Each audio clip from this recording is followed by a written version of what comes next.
Du Trisac. Même si tous les chapeaux lui font, il ne parle jamais à travers son chapeau. Vous écoutez Du Trisac.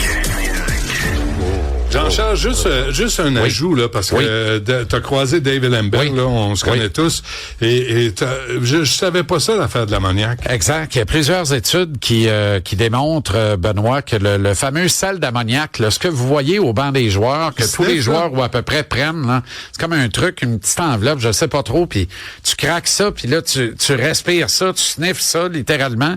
Puis là, on voit les gars là, se donner un effet whiplash, là, tu sais, comme on dit en chinois, la tête qui revole parce que ça rentre dans les conduites nasales puis dans les voies respiratoires. Bon, évidemment, faire usage de ça à répétition, avec parcimonie, c'est sans danger pour l'humain. Mais à répétition comme ça peut causer des brûlures et endommager les voies respiratoires, puis accélérer des phénomènes comme l'asthme et l'emphysème, voire les empirer si t'en fais déjà un peu. Ça, c'est une portion de la patente. Ce que certaines études démontrent, des études universitaires, c'est que faire usage d'ammoniac comme ça, lorsque tu as allégué avoir reçu un coup à la tête, donc une commotion cérébrale, eh bien, l'ammoniac aide à camoufler les effets de la commotion cérébrale. Si bien que lorsque tu es commotionné et que tu dois passer le médical devant les médecins, avec l'ammoniac, ça aide à camoufler les effets et tu obtiens plus rapidement ton billet vert, ton feu vert pour revenir au jeu. Donc, pour poursuivre ta saison. Mais comme tu as camouflé les effets, si tu reçois un deuxième coup à la tête dans un délai relativement court, alors là, les effets peuvent être décuplés et ça peut être plus compliqué encore au niveau de la récupération. Là-dessus, je souhaite un super été de repos à Juraj Slafkovský, Alain Hodgson, à Veleno, à tous ces gars-là. Caulfield s'est fait rentrer à la face dans la bande plusieurs fois. Hein? Exactement. Alors, voilà. Et je te dis ceci. Juste ça avant que tu conclues. As-tu l'impression qu'il y a des joueurs qui ont joué avec des commotions cérébrales?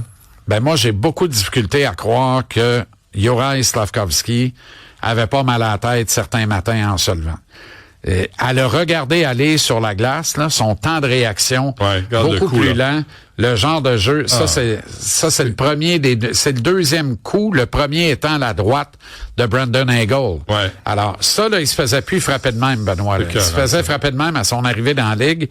Il ne se faisait plus frapper comme ça. Alors, quand je te parle de mauvais réflexes dans le feu de l'action, temps de réaction un peu plus lent, fraction de seconde de plus à réfléchir. C'est la suite du coup de poing il a reçu. C'est ça que déjà, ça fait. Il était magané. C'est ça. C'est ce que je pense. Ah oui. Mais je suis pas docteur. Puis j'affirme rien. C'est l'impression que ça me donne parce que on n'a pas vu l'ombre du joueur extraordinaire qu'on a vu en saison suivant ça.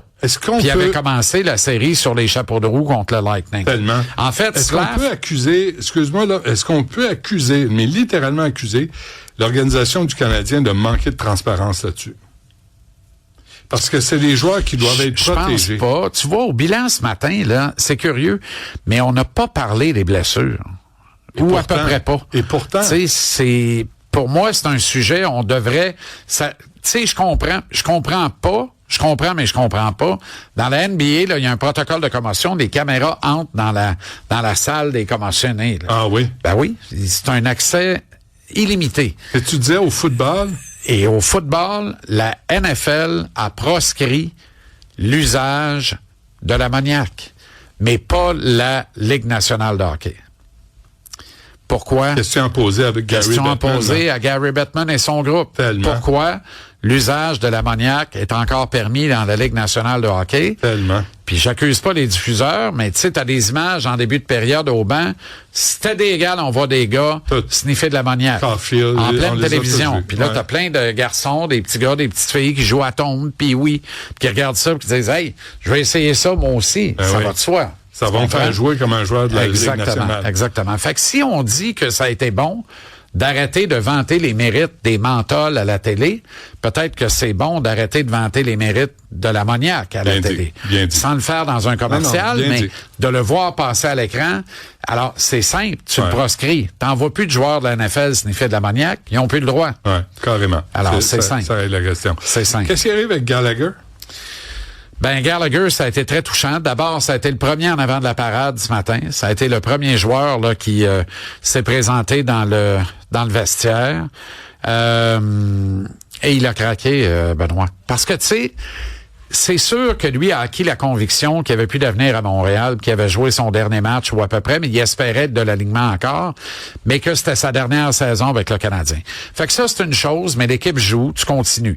Après, l'équipe est éliminée, t'es dans le cadre du cœur de l'équipe. Là, t'arrives ce matin, tu vas signer les objets promotionnels que tu dois signer selon ton contrat pour les bonnes œuvres, puis ainsi de suite, puis remercier certains bons partisans, commanditaires et autres acheteurs de billets de saison.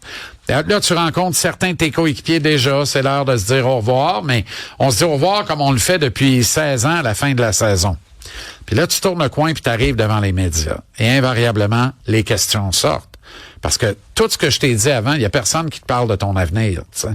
Mais devant les médias, on ne fait que ça. Et là, il a craqué. Et c'était très touchant.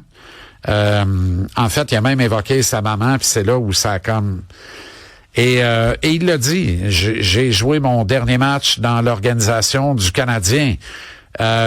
Puis Kent Hughes et Jeff Gorton ont été très bons. On peut le voir. Là. Ouais, on le voit. Très bons sur Brandon Gallagher.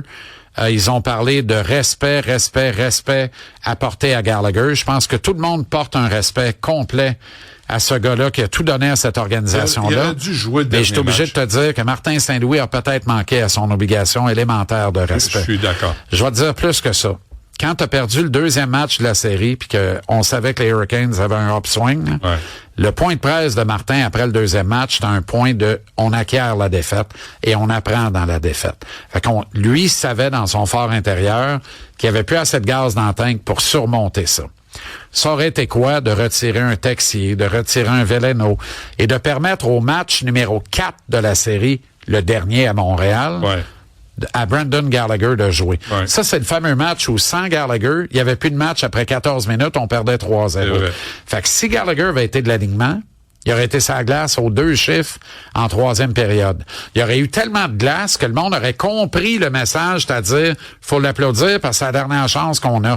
Il aurait reçu l'ovation, il aurait quitté en pleurant, il aurait été content, puis il aurait rejoué le dernier match de la saison de son équipe comme un fier soldat. Il aurait peut-être fait une différence aussi. Ben oui, puis en fait, lui, il serait mort debout, pas à genoux. Ouais. Parce que dans le match numéro 5 en Caroline, là, ils se sont tous agenouillés, baissant la tête, en disant « Finissez-en, finissez-nous, terminez la job. » Gallagher se serait pas agenouillé. Ouais. Il serait resté debout. Puis je dis tous, je généralise, il y en a une couple qui était debout, Dobèche était debout, Hudson était debout, Dano était debout, Anderson était debout, mais... Trop de gars se sont agenouillés, ont baissé la tête en disant « Finissez la job, on n'a plus le goût de se battre. » Gallagher se serait battu jusqu'au dernier souffle. Il aurait mérité d'être dans l'alignement. Fait que je vais me limiter à ça pour l'instant parce qu'il nous reste 4 belles chroniques cette semaine où on va voir que les 12 travaux d'Astérix, là, c'était rien à côté des travaux qui attendent Gorton Hughes dans les prochaines semaines. On est déjà le 1er juin, Benoît. Là. Fait que le prochain mois est déterminant pour structurer ce qui s'en vient à l'automne. Parce que ce que tu viens de faire là, c'est beau. Mais tout le monde s'attend à ce que tu le refasses en mieux l'an prochain. Il n'y a rien de garanti. Rien n'est garanti. Jean-Charles, on te regarde à TVA Sport à 17h. Merci, mon ami. À grand plaisir. Gros show. À tantôt.